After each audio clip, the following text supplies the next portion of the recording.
So ముందుగా నేపాల్ నేపాల్ ఎందుకు అలా తయారైంది? నేపాల్లో ప్రజల ఆగ్రహానికి ఆవేశానికి కారణాలేంటి? ఇద్దరు యువకులు ప్రారంభించిన యుద్ధం ఆ దేశంలో ప్రభుత్వాన్ని కూల్చివేసి రాజకీయ నాయకుల భరతం బట్టి సరికొత్త రాజ్యాంగాన్ని తయారు చేయాలనే ప్రత్యేక డిమాండ్కి వచ్చిందంటే పరిస్థితులు ఏం దాకా వచ్చినాయో అర్థం చేసుకోవచ్చు. జస్ట్ వాళ్ళ దగ్గర ఉన్న ఆయుధం సోషల్ మీడియా. అక్కడ బంగ్లాదేశ్లోనూ అదే జరిగింది, ఇప్పుడు ఫ్రాన్స్లో జరుగుతుంది అదే. అంటే ఏ దేశంలో అయినా రాజకీయ నాయకులు విచ్చలవిడిగా ప్రజల్ని మోసం చేసి ప్రజా ఆస్తుల్ని కొల్లగొట్టి అధికారాన్ని అనుభవిస్తూ ప్రజలపైన అధికార ఒత్తిడి ప్రయోగిస్తూ ప్రజలను హింసకు గురి చేసినప్పుడు, ప్రజలను భయభ్రాంతులకు గురి చేసినప్పుడు సహజంగా ఇలాంటి ఉద్యమాలే పుడతాయి. దీనికి భారతదేశమే అతీతం కాదు. గతంలో పార్లమెంట్ మీదకే పోయారు కదా, భగత్ సింగ్, ఆజాద్, చంద్రశేఖర్ ఆజాద్ వాళ్ళు పోయారు. అన్నా హజారే సారథ్యంలో జరగలేదా? తర్వాత యువత అంతా ఏది వాళ్ళ ప్రత్యేక దేశం కోసం కాదు యువత అంతా కరప్షన్ మీద పోయిరు. తర్వాత ఒక మహిళ అమ్మాయి గురించి మొత్తం దేశం ఏకమైపు అటువంటి పరిస్థితులు రావని చెప్పడానికి కూడా వీల్లేదు. రాజకీయ నాయకులు ఈ దేశాన్ని పరిపాలించేటోళ్ళు ఒళ్ళు దగ్గర పెట్టుకోవాలి. వాస్తవానికి ఈ దేశం ప్రజలది. రాజకీయ నాయకులు, పార్టీలు, ప్రభుత్వాలని తాత్కాలికంగా ప్రజలు ఏర్పాటు చేసుకున్నటువంటి పాలేర్లు అనుకోవాలి. ఒక మాట చెప్పాలంటే ప్రజలు 5 సంవత్సరాలు ఆయన గుత్తకిస్తే చూడవా ఈ రాష్ట్రాన్ని ఏదో దేశాన్ని ఏదో చేయని చెప్పి ప్రజలు మ్యాండేట్ ఇస్తే వచ్చింది. అల్టిమేట్గా ఈ దేశం ప్రజలది. ప్రజల ఆగ్రహావేశాలు, ఓనర్ల కోపం వచ్చిందంటే జీతగాళ్ళ పరిస్థితి ఎట్లుంటుందో మనం అర్థం చేసుకోవాలి. రాజకీయ నాయకులు అందరినీ ఇంక్లూడింగ్ నేను కూడా. మరి ఈ పరిస్థితులు భవిష్యత్తులో వచ్చే అవకాశం ఉందా? ఇండియాలో నేపాల్ తరహా ఘటన భారతదేశంలో వచ్చే అవకాశం ఉందా? ఒకసారి ఇదే అంశాన్ని మీ అభిప్రాయం తెలియజేయండి.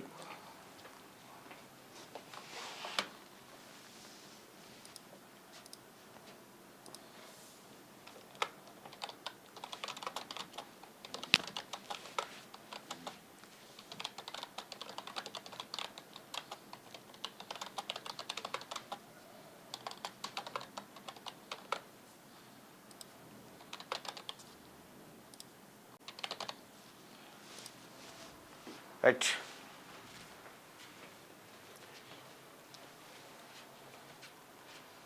నమస్తే అన్న.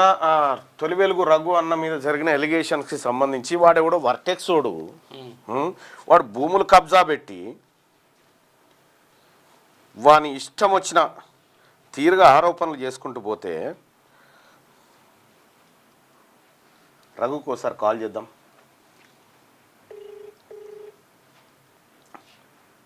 అంటే మంచి చేసేటోళ్ళ మీద ఇంత బురద వెళ్తే మంచిగా వాళ్ళు అన్నట్టు అంతే, వాళ్ళ మాట నమ్మకుండా చేద్దామని అని కథ. రఘు బహుశా లైవ్లో ఉన్నాడేమో అక్కడ.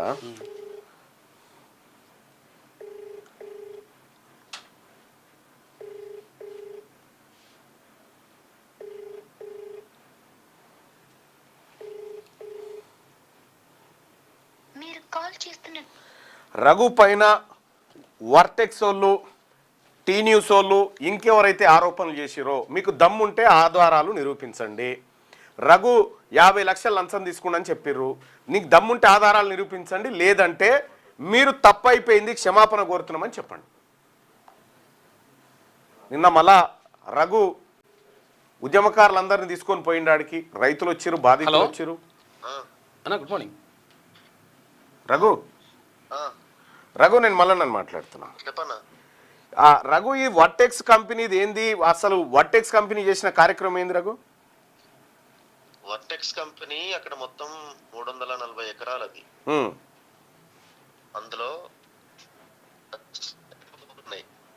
ఏమున్నాయి రఘు?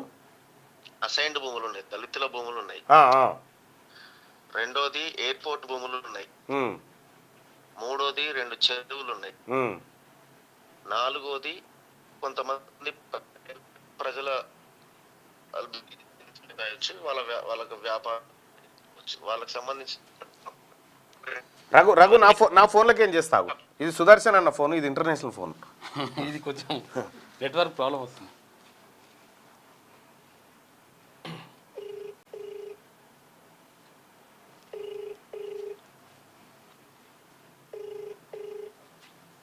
రఘు అన్న ఇప్పుడు చెప్పు రఘు. 3 చెరువులు ఉన్నాయి, ఎయిర్పోర్ట్ భూములు ఉన్నాయి. 2 చెరువులు ఉన్నాయి. సూరన్ చెరువు, కొత్త చెరువు అని 2 చెరువులు ఉన్నాయి. ఒకటి ఎయిర్పోర్ట్ ల్యాండ్స్ ఉన్నాయి. రెండోది, మూడోది సైన్ ల్యాండ్స్ ఉన్నాయి. నాలుగోది ప్రైవేట్ వ్యక్తులకు సంబంధించిన 62 ఎకరాల భూమి ఉంది అందులో. విషయం ఏంటంటే, మేము ఫస్ట్ మా దృష్టికి వచ్చింది ఒక ప్రైవేట్ ఒక వ్యక్తి చైతన్యారెడ్డి అనే ఆమెకు సంబంధించిన 2 ఎకరాల చిల్లర భూమి కబ్జా అయిందని మా దృష్టికి ఒకరు తెచ్చారు. అయితే మేము వెరిఫై చేసి అసలు ఏంది కథ ఇది అని చూస్తే మొత్తం వెంచర్ 340 acres, ఇదంతా కథ ఉంది, ఏంది ఇంత ఘోరంగా ఉందని వెళ్ళినాం. వెళ్ళి ఆ సైన్ ల్యాండ్స్, అక్కడ ఉన్న దళితులు, ముదిరాజులు అంటే అక్కడ చెరువులు ఉన్నాయి కాబట్టి వాళ్ళు ఎప్పటి నుంచో కంప్లైంట్ చేసుకుంటూ వస్తున్నారు, మా చెరువు పోతుందో అని. అక్కడ పోతే గ్రామస్తులే చెప్తారు కొంతమంది పనులు, అరే మేమే అన్న ఈ చెరువు అంతా పూడ్చింది అంటే పని చేయడానికి వస్తారు కదా, రాత్రి బవళ్ళు పెట్టి టిప్పర్లు వాళ్ళతోనే గుడిపించారు. అంటే ముదిరాజులు కాదు, వేరే వాళ్ళు వచ్చిన వాళ్ళతోనే గుడిపించాడు. రాత్రి బవళ్ళు టిప్పర్లు జేసీబీలు పెట్టి. ఇప్పుడు అయితే మేము అక్కడ వెళ్ళిన తర్వాత 150 ఫీట్ల ఫస్ట్ మనకు అక్కడ పోగానే కనబడేది ఏంటంటే ఒక 150 ఫీట్ల రోడ్డు ఉంటది. దాదాపు 2.5 కిలోమీటర్లు ఉంటుంది. 2.5 కిలోమీటర్ల రోడ్డు 150 ఫీట్లు ఉంటది. అది అసలు హెచ్ఎండిఏ పర్మిషన్ లేదు, తుక్కుగూడ మున్సిపాలిటీ పర్మిషన్ లేదు, ఒక సింగిల్ పర్మిషన్ లేకుండా అంత పెద్ద రోడ్డు వేసేసిండు. ఆ రోడ్డు మీద ఒక పెద్ద కల్వర్ట్ కట్టిండు 100 మీటర్స్ ది. అది అసలు ఆ కల్వర్ట్ చెరువు యొక్క నీళ్ళు ఆ కల్వర్ట్ కింద పోయేటట్టు చేసిండు. అది వాటర్ యాక్ట్ కి విరుద్ధం. అది ఎట్లా అంత పెద్ద కల్వర్ట్ కడతాడు? అది హైడ్రా దాన్ని డెమాలిష్ చేయాలి, రోడ్డు డెమాలిష్ చేయాలి. దాంతో పాటు ఇంకొక చెరువు దాన్ని నింపి పడేసిండు. వీళ్ళు హైడ్రా వాళ్ళు ఆల్రెడీ ఆ ఇరిగేషన్ కి సంబంధించిన గోవింద్ అనే ఒక ఇంజనీర్ దాని మీద కేసు పెట్టిండు, ఎఫ్ఐఆర్ కూడా అయింది. దాని మీద నో యాక్షన్. ఏదో పోయాడు ఉన్న ప్రీకాస్ట్ వాళ్ళస్ ఎవరు 2-3 గోలు కొట్టి యువతల పడ్డారు, కథం. మరి ఇన్ని అలిగేషన్స్ ఉన్న తర్వాత ప్రభుత్వం ఏం బిక్తున్నట్టు? మరి ప్రభుత్వం గాడిద పనులతో అవుతున్నది. అందరు కలిసి ఉన్నారు ఇందులో.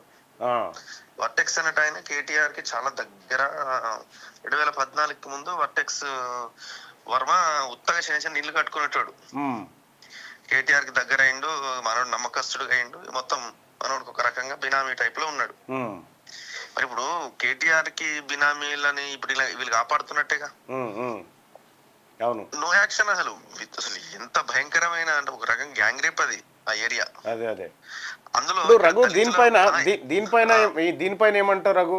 ఇప్పుడు అదే అది ఉంది కదా గులాబీ పార్టీ ఛానల్ ఒకటి, దాదో ఛానల్. ఇక అది మొత్తం ఇప్పుడు వాళ్ళు అపోజిషన్ లీడర్స్ కదా, గులాబీ పార్టీ ఛానల్ ప్రధాన వాళ్ళు టేక్ ఓవర్ చేయాల్సిన అంశం వాస్తవానికి. ఇప్పుడు నేను ఒక అంశం దేగానే వాడు టేక్ ఓవర్ చేసి వాడు దుమ్ము దులపాలి కదా.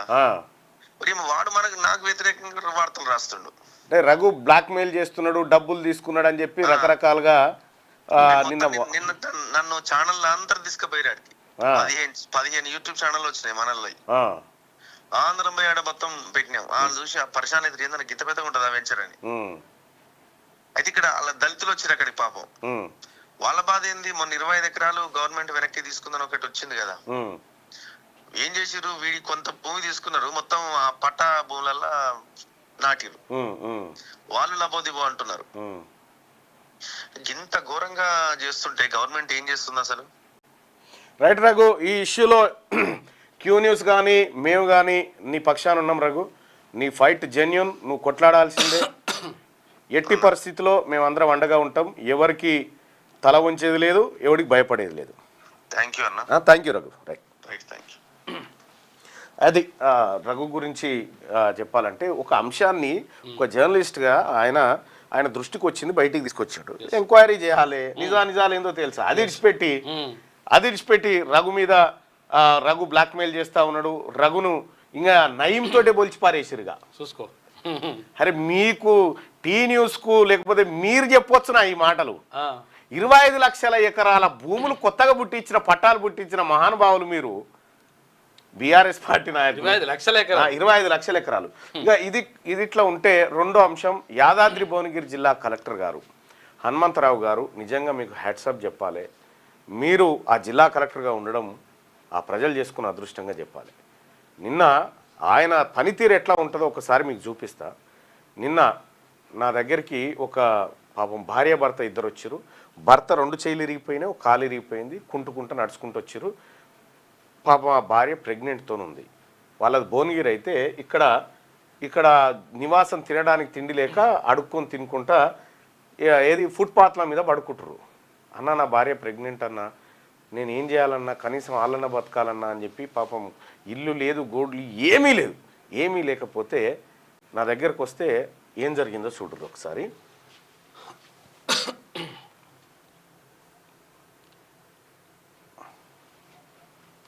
ఇదో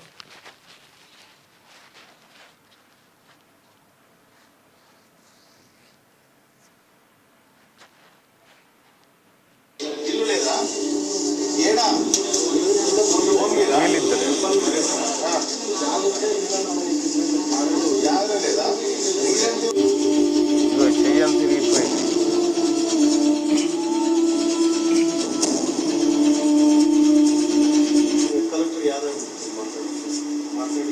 కూర్చోండి. ఏ ఇల్లు ఏది ఎట్లున్నారు మీరు ఇన్ని రోజులు? నమస్తే అన్న. భువనగిరి పరిసర ప్రాంతాలలో ఉన్నారా? అయితే ఏం లేదన్నా, భువనగిరి నుంచి ఒక ఫ్యామిలీ వచ్చిందన్న దగ్గరికి. వాళ్ళకు భర్త 2 చేతులు ఇరిగిపోయినా, ఒక కాలు ఇరిగిపోయిందన్న. పెన్షన్ వస్తుంది, వాళ్ళకు ఇల్లు లేదు, ఏం లేదు. హైదరాబాద్ లో స్ట్రీట్ లో కొంట పడుకుంటారన్న. పాపం అమ్మాయి ప్రెగ్నెంట్. భువనగిరి ఉంది, అర్బన్ కాలనీ. జర నా పేరు వస్తారన్న, జర వీళ్ళని సేవ్ చేయొచ్చండి. ఇప్పుడే పంపిస్తా, నా ఆఫీస్ లో ఉన్నారు, అక్కడికి వస్తారు గంట బాగా అవుతుంది. ఓకే అన్న, రైట్ అన్న, పంపిస్తా. భువనగిరి కలెక్టర్ చెప్పిన ఇమ్మీడియట్ గా వెళ్ళిపోయి కలెక్టర్ దగ్గర వీళ్ళకు ఆటోలో ఏదో ఒకటి మాత్రం పంపించేసి. ఓకే, ఈయన డబ్బులు ఈయనపోయి అడిగిపోయి భువనగిరి పోయి కలెక్టర్ ఆఫీస్ సరికేదా అబ్బాయి ఎక్సలెన్స్ కాదు సినిమా బాగా పంపించిన చెప్పు, నీ బాధ అంతా చెప్పు. ఓకేనా, నువ్వు అప్లై చేస్తున్నాను. అది నిన్న ఇక్కడికి వస్తే వాళ్ళని కలెక్టర్ గారితో మాట్లాడి అన్న వీళ్ళని కాపాడన్నా అని చెప్తే కలెక్టర్ గారి హృదయం చూడు ఎంత గొప్పదో. అంటే ఇక మంచి రెస్పాండ్ అవుతాడు. వాళ్ళకు ఫుడ్ పెట్టి ఇచ్చిండు. పోయి నైటు తన ఇంటికి పిలిపించుకొని ఫుడ్ పెట్టి బట్టలు కొనిచ్చి వాళ్ళ కార్ ఇచ్చి యాదాద్రి సేవా ఆశ్రమానికి పంపించి వాళ్ళని ఆశ్రమంలో జాయిన్ చేసి వాళ్ళకు బెడ్ ఇచ్చి వాళ్ళకు భవిష్యత్తులో తప్పకుండా న్యాయం చేస్తా అని చెప్పి ఒక భరోసా కల్పించిండు. ఒక సామాన్యుడికి ఒక అధికారి, ఒక ఐఏఎస్ అధికారి తలుచుకుంటే తను ప్రజలకు సేవ చేయదలుచుకుంటే ఇవి ఉదాహరణలు. మేము రాజకీయ నాయకులుగా మా దగ్గరికి ఎంత వచ్చినా కూడా మేము కొంతవరకు హెల్ప్ చేయగలుగుతాం. కానీ ఒక అధికారి తను నిర్ణయం తీసుకుంటే వాళ్ళ బతుకులు రోడ్ల మీద ఉంచి, ఒక స్ట్రీట్ మీద ఉంచి, ఒక కడుపుతో ఉన్నటువంటి ఒక మహిళను స్ట్రీట్ మీద నుంచి ఒక ఆశ్రమం దగ్గరికి తీసుకుపోగలిగిండు. నిజంగా వాళ్ళతో ఒకసారి మాట్లాడదాం. యాదాద్రి జిల్లా కలెక్టర్ గారు ఆయన వచ్చిన తర్వాత మా స్కూల్లో హాలత్ మారిపోయింది యాదాద్రి భువనగిరి జిల్లాలో.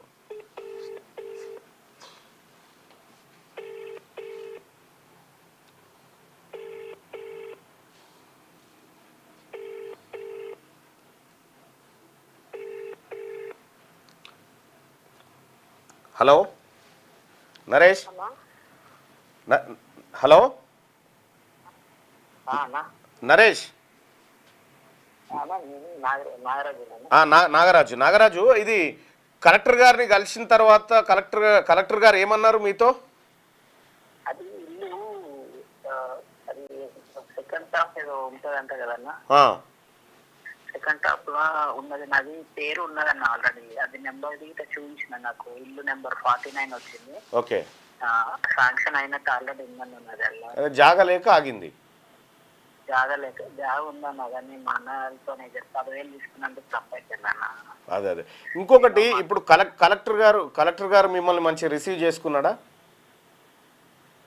మంచిగానే మాట్లాడి కూర్చోబెట్టండి. చదివితే డైరెక్ట్ బంద్ చేసి బాగానే మాట్లాడండి, అట్లేం లేదు. మర్యాద మంచిగా చేసి ఫ్రైడ్ రైస్ అనేది వచ్చి ఎగ్గుది డబ్బులు కడుపు నిండా వేసుకుని పెట్టిండు. మంచిగా చూసుకురు వాళ్ళు. నాకు బట్టలు కూడా కొనిచ్చిండా? బట్టలు కూడా కొనిచ్చిందమ్మా. Okay okay, right. కలెక్టర్ గారితో టచ్లో ఉండండి, మీకు మంచిగా చేస్తాడు ఆయన, సరేనా? సరే అన్న, జర కొంచెం మంచిగా ఇల్లు ఒక జర వచ్చేటట్టు తప్పకుండా అంటే నువ్వు తప్పకుండా కలెక్టర్ గారు హనుమంతరావు సారు ఆయన మీకోసం చాలా రాత్రి 11 దాకా మీకోసమే పనిచేసిండు ఆయన. అవునన్నా, ఆయన చాలా మంచి మనిషి. ఓకేనా? అదే అన్న, అదే థ్యాంక్స్ అన్న. అదే ఓకే తమ్ముడు, అందరు మంచిగా చల్లగా ఉన్నారు. మంచి తమ్ముడు. ఓకే, అది ఒక కలెక్టర్ గారు చేసినటువంటి హెల్ప్. ఇది కదా రిజల్ట్ అంటే ఇట్లా ఉంటుంది. చేయాలనుకుంటే ఇట్లా ఉంటుంది. ఇక చెప్పులు నాయగావు గొంగళ నాయగావు అని పోయేటోళ్ళు ఉంటారు చాలా మంది. ఒకటి మహాభారతంలో ఒక కథ ఉంటుంది. యాక్చువల్గా ఏంటంటే దానవీర శూరకర్ణ అని ఎందుకు అంటున్నావు, నన్నే అనాలా కదా అని చెప్పేసి ఎవరు దుర్యోధనుడు పోతారు అనమాట. దుర్యోధనుడు పోయి కృష్ణ నువ్వు మొత్తం వివక్ష చూపిస్తున్నావు, దానవీర శూరకర్ణ అని చెప్పేసి అని చెప్తున్నావు, కానీ నన్నే అనాలి కదా, దానవీర శూర దుర్యోధన అని చెప్పేసి అనాలని చెప్పేసి పోతాడు. పోతే సరే ఓకే అని చెప్పేసి అంటాడు. అంటే అన్న తర్వాత ఇక అప్పుడే ఒక లైవ్ వ్యూవర్స్ అందరూ ఒకసారి మా యాదాద్రి భువనగిరి జిల్లా కలెక్టర్ హనుమంతరావు గారికి ఒకసారి థ్యాంక్స్ చెప్పండి బాయ్ సాబ్. అటువంటి అధికారులను మనం ఎంకరేజ్ చేయాలి, ఎందుకంటే మిగతా వాళ్ళకు కూడా ఇన్స్పిరేషన్గా ఉంటుంది. ఒకసారి వీలైతే ఒకసారి ఆయనకి చిన్న కామెంట్ రూపంలో కాంప్లిమెంట్ చేయండి. దానవీర శూర దుర్యోధన అనాలని చెప్పి అంటాడు. అంటే అరే ఓకే మరి అట్లా అంటే ఆయన కొంచెం బాగా మంచోడు పోయి అట్లా నీకు అర్థమైతే లేదు, ఆయన దానగుణం వేరే ఉంటుంది అని చెప్తాడు. అంటే సరే అని చెప్పేసి ఓకే నిన్ను కూడా అంటాం కానీ సరే అని చెప్పేసి అనగానే ఒక ఎవరు బ్రాహ్మణుడు వస్తాడు, పేద బ్రాహ్మణుడు వస్తాడు. వచ్చేసి నా భార్య చనిపోయిన తర్వాత గంధం చెక్కలలో కాలబెట్టాలన్నమాట. యాక్చువల్గా అంటే వాళ్ళ రూల్ ఉంటుందంట అప్పట్లో. గంధం చెక్కలలో తగలబెట్టాలి. అయితే వర్షం వస్తుంది, మొత్తం దేశమంతా వర్షం వస్తుంది, ఎండిన కట్టెలు దొరుకుతలేవు, గంధం చెక్కలు దొరుకుతలేవు అని చెప్పేసి వస్తాడు దుర్యోధన దగ్గరికి. దుర్యోధనుడు ఏం చేస్తాడంటే పంపిస్తాడు, మొత్తం దేశమంతా చూడరా, ఎక్కడెక్కడ ఎండిన గంధం కట్టెలు ఉంటాయో అవి తీసుకొచ్చేసి ఇచ్చేసేయరా అని అంటాడు. అంటే మొత్తం తిరిగి వస్తారు. తిరిగి వచ్చిన తర్వాత రాజా ఎక్కడ కూడా లేవు, అసలు ఎండిన గంధం చెక్కలు దొరికే అవకాశం లేదు, ఇక అది మన నుంచి కాదని చెప్తారు. చెప్తే నేను ఏం చేయలేకపోతున్నా భయ్, నువ్వేం అనుకోకు అని చెప్పేసి ఈయనకు ఎవరికి ఆ బ్రాహ్మణుడికి చెప్తాడు. చెప్తే సరే ఓకే అని చెప్పేసి అనగానే అప్పుడు దుర్యోధన అదేరు ఈయన దగ్గరికి పంపిస్తారు. ఎవరికి? ధర్మరాజు దగ్గరికి. ఏం పేరు? ధర్మరాజు దగ్గర పంపిస్తాడు. కర్ణుడి దగ్గర పంపిస్తాడు. కర్ణుడి దగ్గర పంపిస్తే కర్ణుడి దగ్గరికి పోతే ఏం కావాలంటే ఇట్లా గంధం చెక్కలు కావాలి, ఇట్లా నా భార్యని అట్లా దహనం చేయాలని అంటాడు. అంటే మరి ఎట్లా అని చెప్పేసి ఒకసారి కనుక్కుంటాడు. కనుక్కొని ఒకసారి ఫోన్ బిన్ అంతా కొట్టేసరికి, అంటే అప్పుడు ఉన్న కమ్యూనికేషన్స్ తోటి చేసేసరికి ఆ తర్వాత కనుక్కుంటే ఎక్కడ కూడా లేవు. నిజంగా కూడా ఇక్కడ రాజ్యంలో కూడా మొత్తం అంతా వర్షాలు వస్తున్నాయి. చెప్తాడు, అరే ఏమున్నది భయ్, ఇప్పుడు ఇవైతే దొరకలేవు కదా, తీరా దూలాలు తీసేసారు అంటాడు. ఇంటికి ఉంటాయి కదా, ఇంటికి గంధం చెక్కలు ఉంటాయి అనమాట. ఇవన్నీ తీసిచ్చేరి తర్వాత మనం పెట్టుకుందాం, తర్వాత ఇవన్నీ పెట్టుకుందాం, కానీ ఇవి ఇచ్చేసేరు ఫస్ట్ అనేది దహన కార్యక్రమాలు కంప్లీట్ చేసేసారు ఆ బ్రాహ్మణి అని చెప్తే అవి ఇచ్చేస్తే దహన కార్యక్రమాలు జరుగుతారు. జరిగిన తర్వాత అడుగుతాడు దుర్యోధన మరి ఏమైంది కథ అంటే, నేను ఏం చెప్పలేను సార్, ఇక ఆయన అంటే మనసు ఉంటే అట్లా చేయగలుగుతారు అని చెప్పేసి చెప్తారు. రైట్గా నేపాల్లో జరిగిన ఘటనలాగే ఇండియాలోనూ జరిగే అవకాశం ఉందా? ప్రజాస్వామ్య దేశం ఉందని రోజు జరుగుతూనే ఉంటుంది. ఇది జరగదని పొరపాటును కూడా అనుకోవద్దు, రూపం వేరే ఉండొచ్చు అంతే. రైట్గా ఇది మార్నింగ్ న్యూస్లోకి వెళ్తే మార్నింగ్ న్యూస్లో ఉన్నటువంటి ప్రధానమైనటువంటి వార్తలు. ఇక నిన్న అయితే ఒకటి 42% బీసీ బిల్లుకు గవర్నర్ ఆమోదం అని చెప్పి ఒక చర్చ. ఎవరు చేసినరా, ఎక్కడ మొదలైందిరా ఇది అని చూస్తే బీఆర్ఎస్ బ్యాచ్ దగ్గర మొదలైంది. అది అట్లా స్టార్ట్ చేసి అన్నిట్లలో అక్కడ స్టార్ట్ అయింది. అమ్మ కొడుకు వాళ్ళే క్రియేట్ చేసి వాళ్ళే ఒక ప్రభుత్వం ఏమన్నా ప్రకటన చేసిందా అని చెప్పి ఎక్కడి నుంచి స్టార్ట్ అయిందని చూస్తే బీఆర్ఎస్ బ్యాచ్ ఇది స్టార్ట్ చేసి ఒట్టిగా బదనాం చేసి అన్ని ఛానళ్లలో కూడా ఇప్పించింది. ఏపించింది. 42% రిజర్వేషన్ కు గవర్నర్ ఆమోదం తెలిపిండు. లైన్ క్లియర్ అని TV9 V6 అన్ని ఛానల్ చేసిండు. మొత్తం నడిచింది. అదే మీరు రాసి పెట్టుకోర్రి. రేవంత్ రెడ్డి గారు ముఖ్యమంత్రిగా ఉన్నన్ని రోజులు, జానారెడ్లు వీళ్ళందరూ ఉన్నన్ని రోజులు ఈ తెలంగాణ రాష్ట్రంలో బీసీల కొరిగేది ఏమీ లేదు, ఏమీ ఒరగదు కూడా. ఒకవేళ అయ్యేది ఉంటే వీళ్ళే అగ్నిగుండం చేస్తారు. సో రారిగా ఈనాడు దినపత్రికలో ఉన్నటువంటి వార్తలు చూస్తే ఏరులైన రోడ్లు. భాగ్యనగరంలో భారీ వర్షం, రంగారెడ్డి జిల్లా యాచారంలో 17.9, మెదక్ జిల్లా కేంద్రంలో 17.8 సెంటీమీటర్లు. హైదరాబాద్ విజయవాడ జాతీయ రహదారిపై స్తంభించిన ట్రాఫిక్, అప్రమత్తంగా ఉండండి సీఎం సూచన. ఇక రాష్ట్రంలోని పలు ప్రాంతాల్లో ఆకాశానికి చిల్లు పడిందా అన్నట్టు ఒక్కసారిగా కుండపోత వాన కురిసింది. చూస్తుండగానే రోడ్లు ఏర్లై పారాయి. గురువారం ఉదయం నుంచి మధ్యాహ్నం వరకు మెదక్ యాదాద్రి జిల్లాలో, మధ్యాహ్నం నుంచి సాయంత్రం వరకు రంగారెడ్డి హైదరాబాద్ జిల్లాలో భారీ వర్షాలు కురిశాయి. మొత్తం క్లౌడ్ బరస్ట్ అయింది. అప్పటికప్పుడు రాష్ట్రాభివృద్ధికి రైల్వే ప్రాజెక్టులు అత్యంత కీలకం. విదేశాల తరహాలో రైలు, రోడ్డు, పోర్టు అనుసంధించాలి. హైస్పీడ్ కారిడార్ల అలైన్మెంట్ ను మరోసారి పరిశీలించాలని సీఎం రేవంత్ రెడ్డి దిశానిర్దేశం. ఆకలి తీరింది, హాజరు పెరిగింది. కొడంగల్ నియోజకవర్గంలోని 306 ప్రభుత్వ బడుల్లో అల్పాహారం అందజేత సత్ఫలితాలు ఇస్తున్న ప్రయోగం. ఇక వయాట్రీస్ సంస్థ, తర్వాత హరే కృష్ణ చారిటబుల్ ట్రస్ట్ సహకారంతో అమలు చేస్తున్నట్ట. ఇక్కడ ముఖ్యమంత్రి గారు మీ నియోజకవర్గంలో టిఫిన్ పెడతా ఉన్నారు. నా నియోజకవర్గం ఆలేరులో ప్రతి గవర్నమెంట్ స్కూల్ పిల్లగానికి 1 to 10th క్లాస్ వరకు, 1వ తరగతి నుంచి 10వ తరగతి వరకు ఇప్పుడు అందరి పిల్లల కాళ్ళకు బాటా షూస్ తొడిగించిన వాళ్ళని ఒక కార్పొరేట్ లుక్ లోకి తీసుకురావాలని ఒక కాన్ఫిడెన్స్ బిల్డ్ అవుతుంది దాంతో. ఎస్, ఆ రకంగా ఆ కార్యక్రమాలన్నీ. ఇక టిఫిన్ పెట్టిస్తురట. టిఫిన్ పెట్టిస్తే కొంచెం రిజల్ట్ మంచిగా వస్తుందని అంటున్నారు. అంటే ఎక్కువ మంది జాయిన్ అవుతురట. అంతటా పెట్టాలా? రాష్ట్రం అంతటా పెట్టాలి. నా నియోజకవర్గం ఆలేరు నియోజకవర్గంలో కూడా ఖచ్చితంగా గవర్నమెంట్ స్కూళ్ళల్లో మార్పులు తీసుకొస్తా. గవర్నమెంట్ స్కూళ్ళల్లో ఉండేటువంటి పేద పిల్లలు ఎవరైతే ఉన్నారో వాళ్ళందరికీ ఒక సరికొత్తమైనటువంటి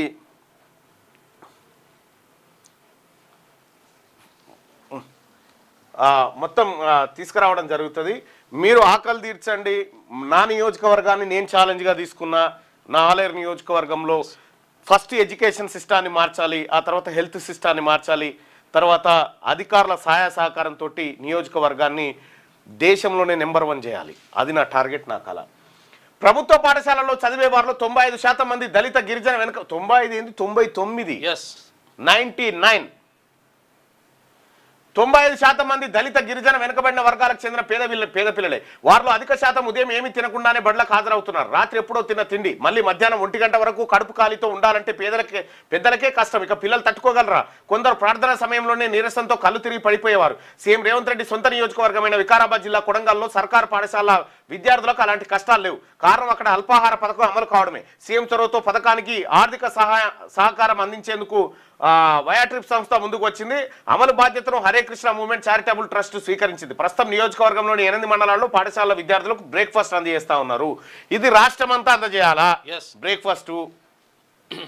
కొడంగల్ బాలికల ఉన్నత పాఠశాలలో అల్పాహారం కోసం బారులు తీరిన బాలికలు. నియోజకవర్గం వికారాబాద్ జిల్లా కొడంగల్ 2024 డిసెంబర్ నుంచి 306 మంది విద్యార్థులు, 25,500 మంది. ఆర్థిక సహకారం ఏడాది కాలానికి గాను వయాట్రీ సంస్థ 6.40 కోట్లు అందజేసింది. అల్పాహారం 6 రోజులకు 6 రకాలు: ఇడ్లీ, సాంబార్, రాగి ఇడ్లీ, పూరి, ఆలు కుర్మా, మైసూర్ బోండా, చట్నీ, ఉప్మా, సాంబార్, పొంగల్. అమలు బాధ్యత Hare Krishna movement charitable trust తీసుకుంటా ఉందట. ఆలేరు నియోజకవర్గంలో కూడా ఇలాంటిది ఇంప్లిమెంట్ చేయడం కోసం నేను కూడా నా సాయశక్తిలా కృషి చేస్తా. నేను ముఖ్యమంత్రి గారికి రిక్వెస్ట్ చేస్తా ఉన్నా, ఆలేరు నియోజకవర్గంలో అలాగే మిగతా చోట్ల కూడా రాష్ట్రం అంతటా కూడా ఇది అమలయ్యేటట్టు చూడాలి. పేద పిల్లలకు కడుపు నింపడం కంటే ఇంకేముంటుంది గంతకంటే.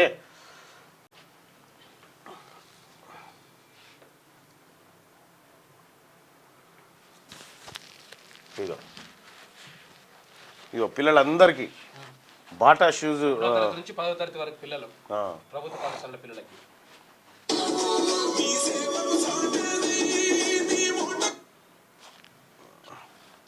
ఇక్కడ గ్రామాలలో గవర్నమెంట్ స్కూళ్ళల్లో కంప్లీట్గా ఒక నూతన వరవడిని తీసుకొచ్చే విధంగా మేమంతా ప్రయత్నం చేస్తా ఉన్నాం. ఆలేరు నియోజకవర్గంలో ఉన్నటువంటి నాయకులు పార్టీలకు అతీతంగా ఎస్ మన బడులను మార్చుకోవాలనేటువంటి ఉద్దేశంతో ముందుకు వస్తూ ఉన్నారు. ఇవాళ గవర్నమెంట్ స్కూల్ పిల్లల్లో ఒక సరికొత్త ఆలోచన పుట్టించినాం. ఎస్ మన స్ట్రాంగ్ స్కూళ్ళు మనం చాలా అద్భుతంగా చదువుకోవచ్చు అనేటువంటి పరిస్థితి అక్కడికి తీసుకురావడం జరిగింది. సో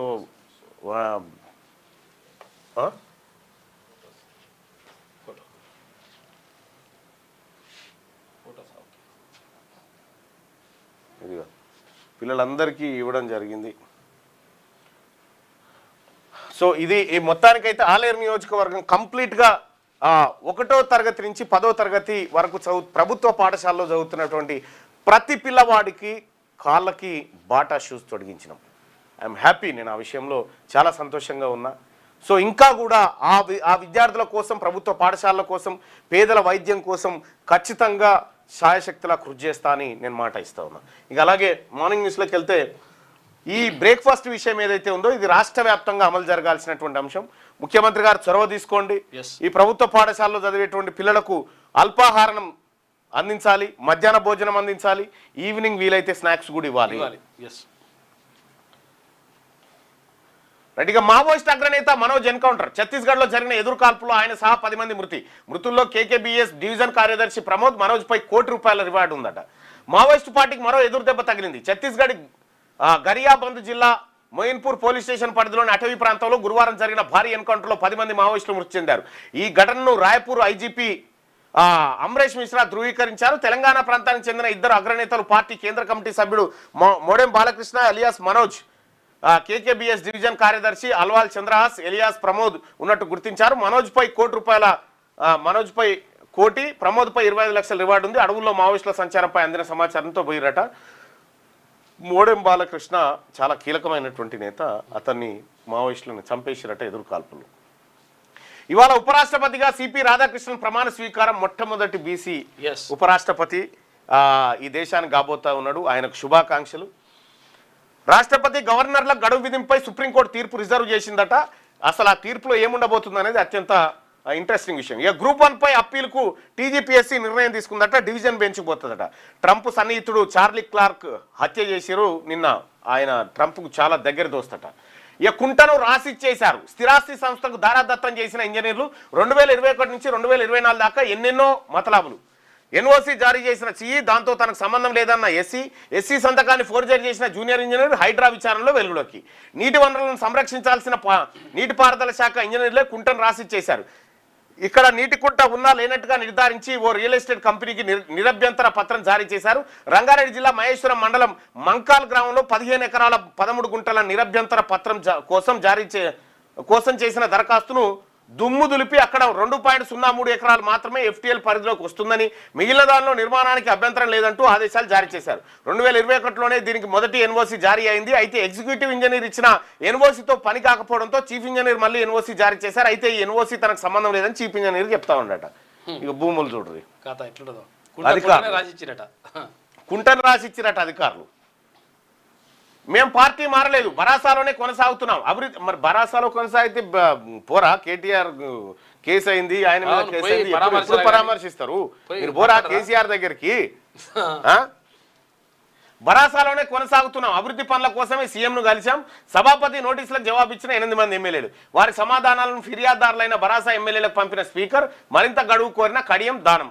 తాము పార్టీ మారలేదని, బరాసాలోనే కొనసాగుతున్నామని ఫిరాయింపు నోటీసులు అందుకున్న 8 మంది ఎమ్మెల్యేలు స్పీకర్కు వివరణ ఇచ్చినట్టు తెలిసింది.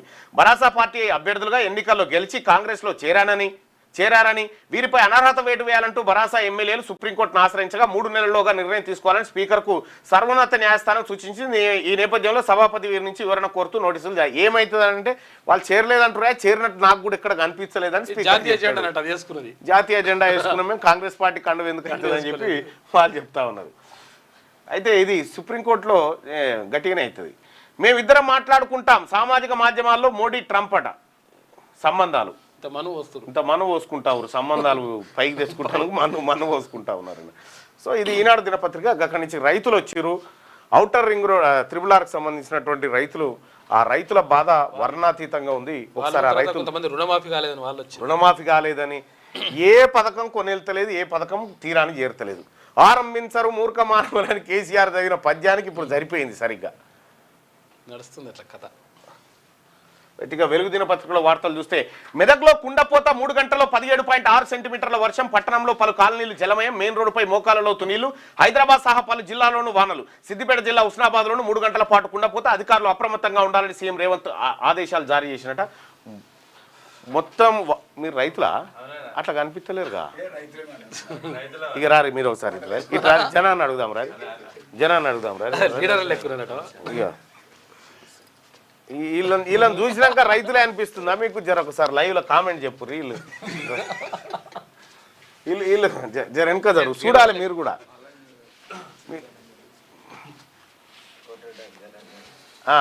మీరు రైతులా కాదా? ఇప్పుడు జనం ఏమంటారు? కాదు, నేను అంటలేదు, నేను రైతులేరని నేను చూస్తున్నా, మీరే నా దగ్గరికి ఎవరైనా రావచ్చు అన్న.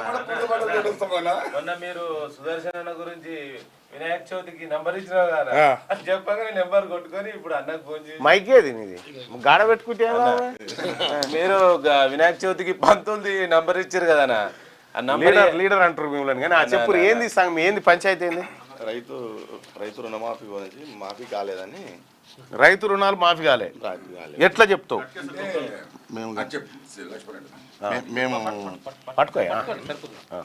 మేము గట్కేసర్ FSCSలో నేను ఒక డైరెక్టర్ను. నా పేరు రేస్ లక్ష్మారెడ్డి.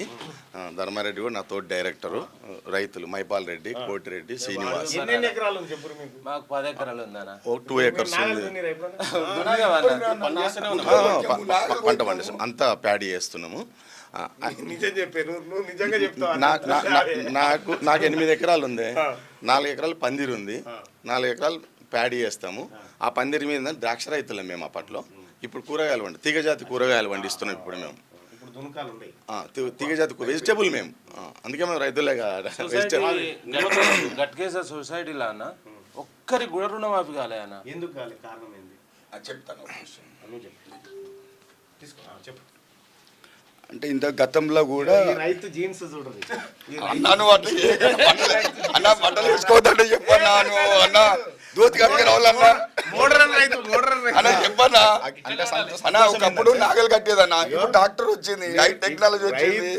ఇంకా రాజులు ఎక్కువ ఉండాలని కోరుకుంటున్నాను. సంతోషం ఏంటంటే వ్యవసాయం చేసుకుంటూ కూడా మేము ఈ రకంగా డిసిప్లిన్ గా ఈ రకంగా తిరుగుతున్నాం అంటే సంతోషపడుతున్నాం. మా దగ్గర ప్రభుత్వాన్ని అడిగితే ఏమంటారు అంటే మీ దగ్గర లోపం ఉందో అని అంటారు. లోపం ఏముందో అని అంటే ఆఫీసర్లు, మా చైర్మన్ ఉన్నాడు, ప్రభుత్వం ఉన్నది, 4 సార్లు ఆడిట్ అయింది, ఇంతవరకు పట్టించుకోలేదు. ఏదో 4 గంటల బినామీ వచ్చి 43 బినామీ వచ్చినాడు. 4 బినామీ అయినప్పుడు ఆఫీసర్ మీద ఎవరి మీద చర్య తీసుకోవాలన్నా వద్దన్న. అది తీసుకోకుండా ప్రభుత్వం మా మీద నూకేస్తే, మా మీద వాళ్ళు నూకేస్తే ఎట్లయితుంది? ఏదైనా చర్య తీసుకోవాలి కదా. 1200 మందికి ఒక్కరిని కూడా కాలేను ఇంతవరకు. తెలంగాణ రాష్ట్రంలో కొన్ని ఇంతో అంతో పడ్డది, మా దాంట్లో ఒక్కరికి కూడా పడలేన్న. ఇప్పుడు మీ డిమాండ్ ఏంటి? మా డిమాండ్ అంటే మాకు వాళ్ళ లెక్క మాకు కూడా రావాలని డిమాండ్ చేస్తారు ప్రభుత్వానికి. ఒక్క నిమిషం మళ్ళీ మాట్లాడు. మాకు వాళ్ళ లెక్క మాకు కూడా వస్తే సంతోషపడతాం. ఎంతమంది వాళ్ళ దగ్గర 30%, 50%, 90% వాళ్ళ లెక్క మాకు కూడా వస్తే చాలా సంతోషపడతాం.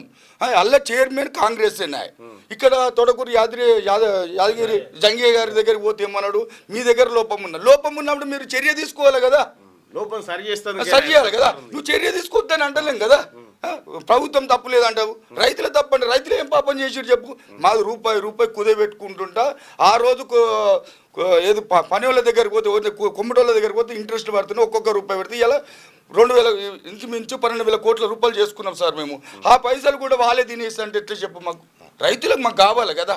ఇప్పుడు కాదు, మొత్తం ఎంత రావాల్సింది మాకు? 8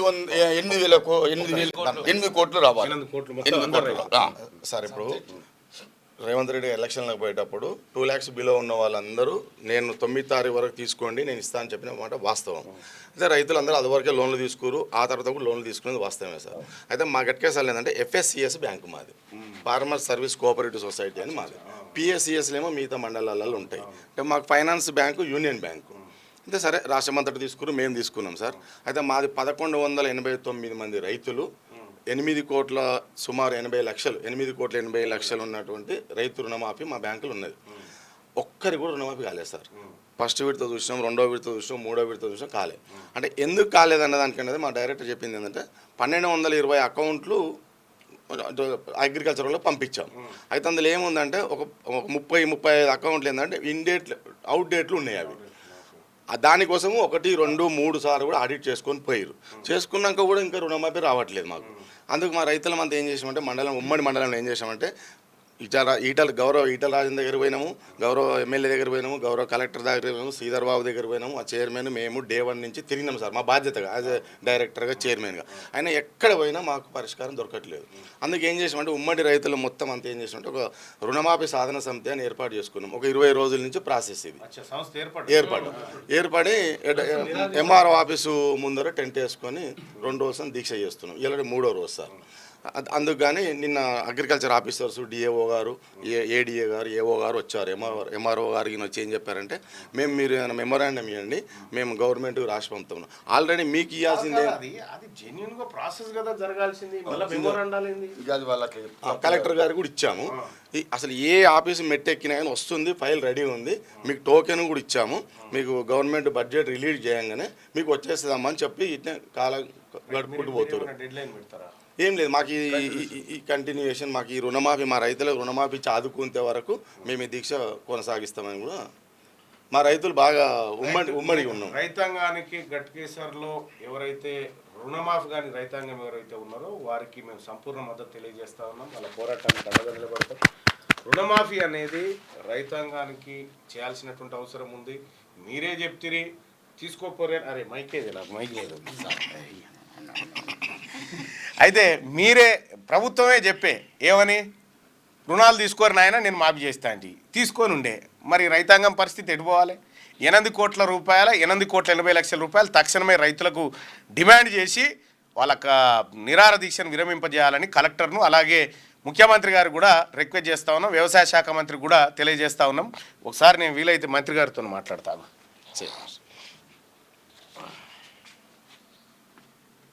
వ్యవసాయ శాఖ మంత్రి మంచిగానే ఉన్నాడు కానీ ఫైల్ పెట్టింది సార్, రఘునందన్ సార్ ఫైల్ పెట్టించాడు. కానీ ప్రభుత్వంలో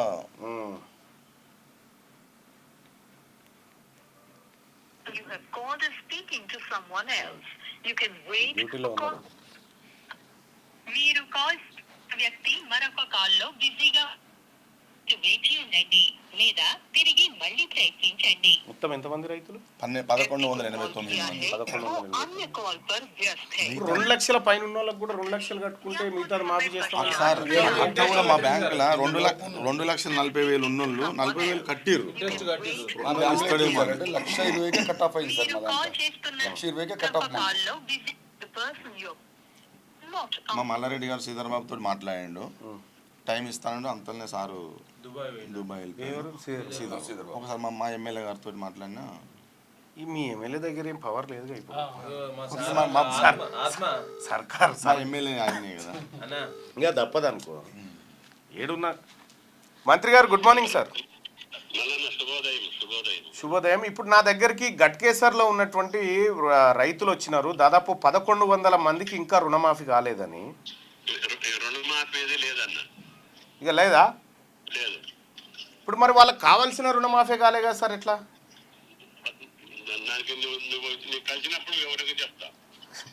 మంచిది మంత్రి గారు. ఆయన రుణమాఫీ లేదు ఉంటుండిగా మంత్రి గారి మాట ఇది. మీరు నోగా మరి మంత్రి గారి మాట ఆయన దగ్గరనే ఉంది ఫైల్. గన్లో ఇడిచి పెడతా అన్న గాలు కాదంటే అవుతుందా? కాదంటే ఇడిచి పెడతామా? రైట్ అన్న. వస్తా, ఎందుకు రాను? ఇయ్యాలన్నా రేపన్నా వస్తుంది. వర్షంలో కూడా మేము అట్లనే ఉన్నాం. వర్షంలో ఎట్లంటే వర్షంలో మరీ ఘోరంగా వస్తా. మీరు రైతులు గుండురాడ, నేను వస్తా. ఈ జీన్స్ పాయింట్ అదేంటంటే ఓ దగ్గర బురద అంటే అప్పటిలెక్క లేదు, టెక్నాలజీ వచ్చింది కదన్న. చూసిందే నాకు వర్షంలో మంత్రి గారు అయితే వర్షంలో తడుచుకుంటే చూసిన కానీ కుండ బదులు కొట్టినట్టు చెప్పిండు మంత్రి. రుణమాఫీ లేదని. ఎట్లా మరి మన రైతుల పరిస్థితి? ఒక్కరికి కాలేదన్నా.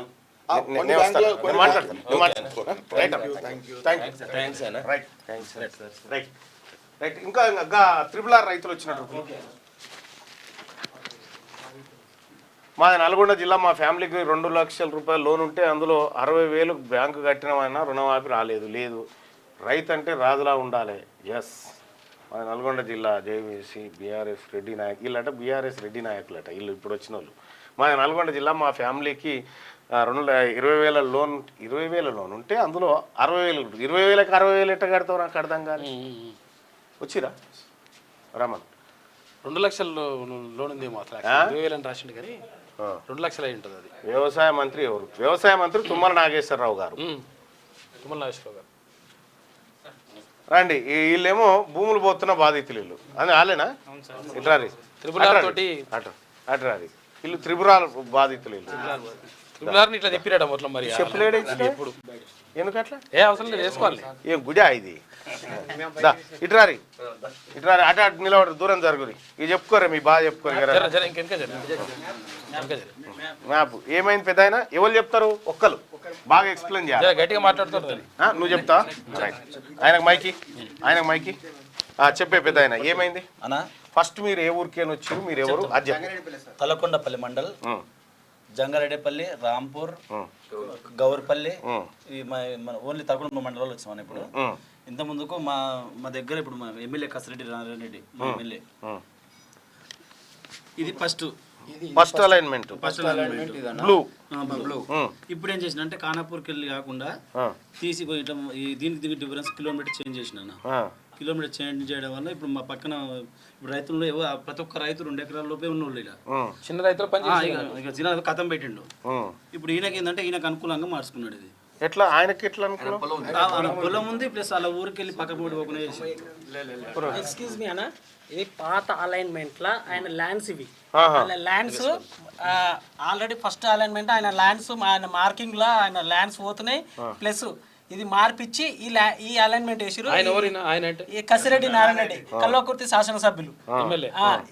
ఈ మార్క్ మార్చితే మేము పోయి అడిగితే ఎటువంటి సంబంధం లేదు, నాకు ఈ మార్చిన దానికి ఎటువంటి సంబంధం లేదంటాడు. నా పొలం పోతుంది అని ఆయన స్టేట్మెంట్ స్టేట్మెంట్ ఇస్తారు.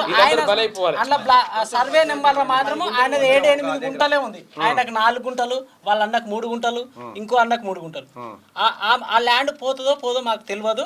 ఆయనకు సంబంధించిన సర్వే నెంబర్ ఒక్కటే నెంబర్ వచ్చింది. ఆయనకున్న పట్ట మాత్రం 7-8 గుంటలే. చిన్న కారు రైతులు ఎక్కువ ల్యాండ్స్ పోతున్నాయి. ఎన్ని ఎకరాలు పోతున్నాయి? నాది 2 ఎకరాలనా? 2 ఎకరాలు నీదే? 6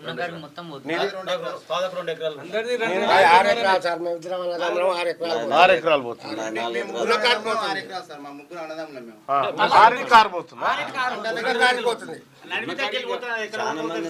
మరి ఏం చేసుకొని బతారు అన్నట్టు? పూటకు 4 లీటర్ల పాలు పోసి మా అమ్మ నాయన మమ్మల్ని బతికించు. మేము ఏదో లేబర్ కూలి చేసుకొని బతుకుతున్నాం. ఇప్పుడు మా అమ్మ నాయన ఏం చేయాలని తిండి లేక ఏడుస్తున్నారు. మా పరిస్థితి అనేది మా పిల్లల పరిస్థితి. మా తరతరాల నుంచి వచ్చిన ఆస్తి మేము అమ్మకుండా మీరు సంతకాలు పెట్టిరా? ఏం పెట్టలేదు. ఏం పెట్టలేగా? ఇక్కడ సర్వే నెంబర్లు ఇచ్చారు సార్. ఈ శాటిలైట్ ద్వారా పెట్టిన మార్కింగ్ కు ఈ సర్వే నెంబర్లకు ఒక్కదానికి పొంతం లేదు. ఓన్లీ ఈయన విలేజ్ దగ్గర మాత్రమే వేరే సర్వే నెంబర్లు సర్వే నెంబర్లు పెట్టలేదు. కేవలం ఖానాపురం విలేజ్ కాపాడుకోవడానికి ఖానాపూర్ విలేజ్ ఉంది, పాత మ్యాప్ ఇట్లా.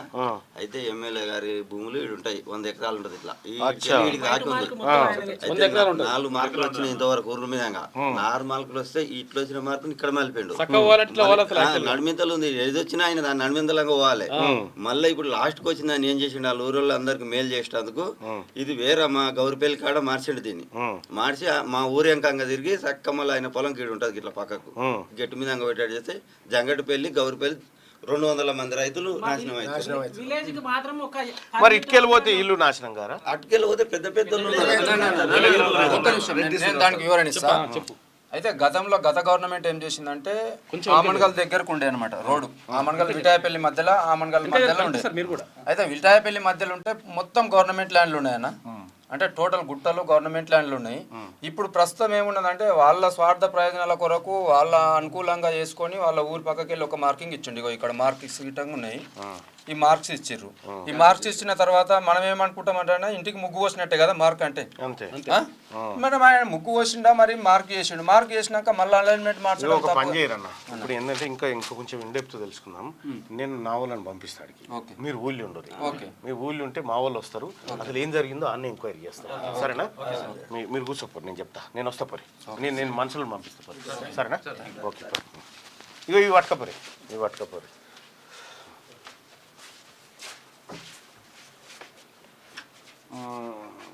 104 ఎంప్లాయీ 6 months శాలరీస్ లేవన్నా, ఆర్టిజన్ గురించి మాట్లాడాలని అని చెప్తా ఉన్నారు. మాట్లాడదాం. ఇంకా చాలా వార్తలు కూడా ఉన్నాయి ఇక్కడ. రైట్గా, నేపాల్ మంటల వెనుక రాజకీయ నేతల అడ్డగోలు అవినీతి, దశాబ్దాలుగా కుటుంబ పాలన, 3-4 ఫ్యామిలీల చుట్టే అధికారం, విదేశాల్లో పాలకుల పిల్లల జల్సాలు, కఠిన దరిద్రంలో స్థానికులు, భారీగా పెరిగిన నిరుద్యోగం, సోషల్ మీడియాపై బ్యాన్తో దెబ్బతిన్న టూరిజం, రాజకీయ అస్థిరత, 17 ఏళ్లలో 13 సార్లు మారిన ప్రభుత్వాలట. నేపాల్లో ఏమైంది? 24 గంటల్లోనే ప్రభుత్వం కుప్పగూలడానికి కారణం ఏమిటి? దశాబ్దాలుగా ఎన్నో సమస్యలతో లోపల రగిలిపోతున్న ప్రజలు ఆగ్రహం సోషల్ మీడియాపై బ్యాన్తో ఒక్కసారిగా బద్దలైంది. జెట్ స్పీడ్తో జెన్జెడ్ తరం దూసుకొచ్చింది. జెన్జెడ్ తరం అంటే 1994 2015 మధ్య పుట్టినటువంటి తరంగారట, వాళ్ళని చెప్తారట. సోషల్ మీడియాపై బ్యాన్తో ఒక్కసారిగా బద్దలైంది. జెట్ స్పీడ్తో జెన్జెడ్ తరం దూసుకొచ్చింది. 3-4 కుటుంబాల చుట్టే పవర్ గేమ్ చక్కర్లు కొడుతుండడం, స్థానికులు కటిక దరిద్రంలో మగ్గుతుంటే పిల్లల లీడర్లు విదేశాల్లో తైతకలాడడం, నానాటికి పెరిగిపోతున్న నిరుద్యోగం, అంతకంతకు రెట్టింపవుతున్న నాయకుల అవినీతి దందాలు, ఇలా ఎన్నో అంశాలపై యువతరం మరలబడింది. ఆ దాటికి పాలకులు రాజీనామా చేసి ప్రాణాలు అరచేతిలో పెట్టుకొని పరుగులు తీయాల్సి వచ్చింది. ఇది చాలా ఇంట్రెస్టింగ్ స్టోరీ. పొట్టకూటి కోసం యుద్ధానికి నేపాల్ను చాలా ఏళ్లుగా నిరుద్యోగం వెంటాడుతున్నది. 2024లో 20.82 నిరుద్యోగ రేట్ నమోదైంది. చాలా మంది విదేశాలకు వలస వెళ్లారు. వేలాది మంది యువకులు రష్యా, ఉక్రెయిన్ ఆర్మీలో జాయిన్ అయ్యారు. 2024 ఫిబ్రవరి 11 వరకు 15,000 మంది రష్యన్ ఆర్మీలో చేరారు. వీళ్లకు అక్కడి ఆర్మీ నెలకు $4,000 ఇచ్చేది. కొద్దిపాటి ట్రైనింగ్ ఇచ్చి వారిలో ముందు వరుసలో నిలబెట్టేది. దీంతో వేలాది మంది నేపాలీలు రష్యా, ఉక్రెయిన్ వారిలో ప్రాణాలు కోల్పోయారు. ఈ అంశం కూడా యువత ఆగ్రహానికి కారణమైంది. రాజకీయ నేతల పిల్లలు ఫారిన్ నుంచి వస్తుంటే గూచి బ్యాగులతో ఇంటికి వస్తున్నారు. అదే నేపాల్ యువకులు మాత్రం ప్రాణాలు కోల్పోయి 6 అడుగుల క్లాతులో శవాలై వస్తున్నారని జెన్జెడ్ యూత్ ఆగ్రహం వ్యక్తం చేసింది. Nepo kids, nepo baby. Nepali రాజకీయ నేతల పిల్లలు విదేశాల్లో విలాసవంతమైన జీవితాలు గడుపుతున్నారు. లగ్జరీ కార్లు, కాస్ట్లీ డ్రెస్లు, హోటల్లో పార్టీలతో ఎంజాయ్ చేస్తున్నారు. ఈ వీడియోలను వాళ్ళు సోషల్ మీడియాలో పోస్ట్ చేసేది. ఇది నేపాలీ యువతకు నచ్చేది కాదు. తాము కట్టిన ట్యాక్స్ మనీతో నేతల పిల్లలు ఎంజాయ్ చేస్తున్నారంటూ సోషల్ మీడియాలో జెన్జెడ్ యూత్ వైరల్ చేస్తూ వచ్చింది. నెపో కిడ్స్, నెపో బేబీ పేరుతో ఉద్యమాన్ని నడిపింది. నేపాల్లోని యూత్ పరిస్థితి, నేతల పిల్లల హైఫై లైఫ్ను కంపేర్ చేస్తూ వీడియోలు పెట్టింది. ఇక 17 ఏళ్లుగా 4 ఫ్యామిలీలే నేపాల్ను గత 17 ఏళ్లుగా 3-4 ఫ్యామిలీలే పాలిస్తూ వస్తున్నాయి. ఇది యువతకు నచ్చలేదు. అధికారాన్ని పంచుకుంటూ విడతల వారీగా ప్రజాధనాన్ని దోచుకున్నారనే ఆరోపణలు వెలువెత్తున్నాయి. 17 ఏళ్ల పాలనలో 13 సార్లు ప్రభుత్వాలు మారాయి. 4-5 ఫ్యామిలీలకు చెందిన వాళ్ళే పొత్తులు పెట్టుకుంటూ అందిన కాడికి దోచుకొని ప్రభుత్వాన్ని పడగొడుతూ పోయారని అక్కడి యువకులు మండిపడుతున్నారు. 5వ పేజీలో చూద్దాం దీనికి సంబంధించినటువంటి పూర్తి కథనాన్ని. నేపాల్ పేరు వింటేనే గుర్తుకొచ్చేటిది చల్లటి మంచు కొండలు, అందమైన టూరిజం స్పాట్లు. అలాంటి నేపాల్ ఇప్పుడు తగలబడిపోతుంది. కేవలం 24 గంటల వ్యవధిలోనే అక్కడి ప్రభుత్వం కుప్పగూలింది. రాజకీయ నేతల అవినీతి, వారి పిల్లల విలాసవంతమైన జీవితాలు, వృద్ధ నాయకత్వం, నిరుద్యోగం, ఆర్థిక అసమానతలు, కుటుంబ పాలనకు వ్యతిరేకంగా 20 నుంచి 25 ఏళ్ల లోపు ఉన్న లక్షలాది మంది యువకులు రోడ్లపైకి వచ్చి నిరసన తెలిపారు. స్కూల్ యూనిఫామ్లు, కాలేజీ డ్రెస్సుల్లోనే ఆందోళనకు దిగారు. నేతల అసమర్థ పాలనపై రగిలిపోయారు. 26 సోషల్ మీడియా యాప్లపై నిషేధం విధిస్తున్నట్లు ప్రభుత్వం చేసిన ప్రకటన యువతను మరింత ఆగ్రహానికి గురి చేసింది. అవినీతికి వ్యతిరేకంగా హమీ నేపాల్ అనే ఎన్జిఓ సంస్థ ఆధ్వర్యంలో జెన్జెడ్ యూత్ చేపట్టిన శాంతియుత నిరసన చివరికి లూటీ, భౌతిక దాడులు హింసాత్మకంగా మారింది. ప్రధాని నివాసం, పార్లమెంటు భవనం, కోర్టులు, ప్రభుత్వ ఆఫీసులు, కేంద్ర మంత్రులు బంగ్లాలు, మాజీ ప్రధానుల క్వార్టర్లు, ఇలా ఏ గవర్నమెంట్ దఫ్తర్ కనిపిస్తే దానికి యువకులు నిప్పు పెట్టేశారు. హోటళ్లు, షాపింగ్ మాల్స్ లూటీ చేశారు. చివరికి ప్రధానమంత్రి కేపీ ఓలీ తన పదవికి రాజీనామా చేసినా హింస మాత్రం ఆగలేదు. ప్రజాధనాన్ని దోచుకుంటూ విలాసవంతమైన జీవితాలు గడుపుతున్న రాజకీయ నేతలపై దాడులు చేశారు. చివరికి ఆర్మీ రంగంలోకి దిగి పరిస్థితిని కొంతవరకు చక్కబెట్టే ప్రయత్నం చేసింది. వృద్ధ నాయకత్వంపై వ్యతిరేకత. వృద్ధ నాయకత్వంతోనూ నేపాల్లో యువకులు విరక్తి చెందారు. 70 ఏళ్లు పైబడిన వాళ్ళు కొన్ని దశాబ్దాల పాటు పాలించడాన్ని వ్యతిరేకించారు. 2008 కంటే ముందు నేపాల్ను రాజులు పాలించేవాళ్ళు. ఈ తర్వాత ప్రజాస్వామ్య పాలన మొదలైంది. పాలించే వాళ్ళ వయసు 70 ఏళ్ల పైనే ఉండేది. కేపీ ఓలీ, పుష్పకమల్ దహాల్, షేర్ బహదూర్ దేవ్బా విడతల వారీగా నేపాల్ను పాలిస్తూ వచ్చారు. వీళ్ళంతా తమ పదవీ కాలంలో అవినీతికి పాల్పడిన వాళ్ళే. అంతేకాకుండా ఎలాంటి అవినీతికి పాల్పడినా ఏ ప్రధాని కూడా విచారించకుండా 2006లో చట్టం తీసుకొచ్చారట. ఇది నేపాల్ యువతకు నచ్చలేదు. ఎలాంటి అవినీతి చేసినా ప్రధానమంత్రి మాజీ ప్రధాని అయినా విచారించొద్దటిగా, సపడే కూకోవాలిగా. ఫ్రీడమ్ ఆఫ్ స్పీచ్ దెబ్బతినేలా ప్రభుత్వంపై ఉన్న వ్యతిరేకత అక్కడ యువకులు సోషల్ మీడియా వేదికగా తెలియజేసేవాళ్ళు. ఆ సోషల్ మీడియా ప్లాట్ఫామ్లపైనే నిషేధం విధిస్తూ ప్రభుత్వం తీసుకున్న నిర్ణయం నేపాల్ను తగలబెట్టేదాకా తీసుకెళ్లింది. ప్రభుత్వం అవినీతిని ప్రశ్నించేందుకు ఎలాంటి వేదిక యువత వద్ద లేకుండా పోయింది. దీంతో ప్రభుత్వం నిర్ణయంపై రగిలిపోయిన యువత రోడ్లపైకి వచ్చి నిరసన తెలియజేసింది. 12 ఏళ్ల బాలుడు పోలీసుల ఫైరింగ్ లో చనిపోవడం యువకులను మరింత ఆగ్రహానికి గురిచేసింది. నేపాల్ కు ప్రధానంగా పనిచేసిన వేర్వేరుగా పార్టీలకు చెందిన కేపీ ఓలీ, ప్రచండ, మాధవ్ కుమార్ నేపాల్, జులానాథ్ కనాల్, షేర్ బహదూర్ దేవ్బా ఇండ్లను తగలబెట్టేశారు. నకు సెంట్రల్ జైలుపై దాడి చేసి నిప్పెట్టారు. కేపీ ఓలీకి వ్యతిరేకంగా నిరసనలు చేపట్టి జైల్లో ఉన్న ప్రతిపక్ష నేత రాష్ట్రీయ స్వతంత్ర పార్టీ చీఫ్ రవి లబిచానే నిరసనకారులు విడిపించుకొని వెళ్లిపోయారు. సోషల్ మీడియా బ్యాన్ వెనుక ప్లాన్.